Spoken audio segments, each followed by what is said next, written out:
Welcome to Fix Me Master, your tech fix hub.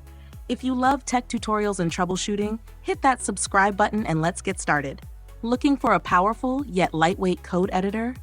Visual Studio Code is one of the best choices for developers. In this video, I'll show you how to download and install VS Code in just a few simple steps. Step 1. Open your browser. Open Google Chrome, Edge, Firefox, or any web browser. In the search bar, type Download VS Code and hit Enter.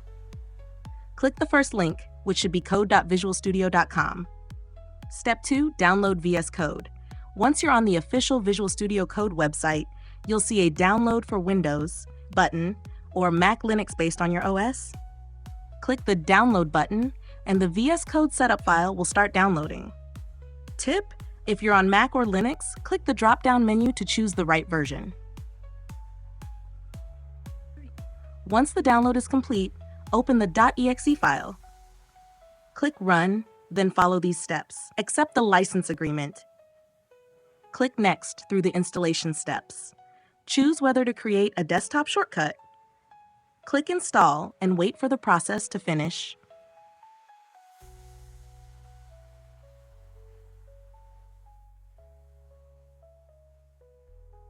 Open and set up. Once installed, click Finish and launch Visual Studio Code. You can now install extensions and start coding. And that's it. You've successfully installed VS Code on your computer. If you found this tutorial helpful, drop a like, subscribe to Fix Me Master, and hit the notification bell for more tech tips. See you in the next one.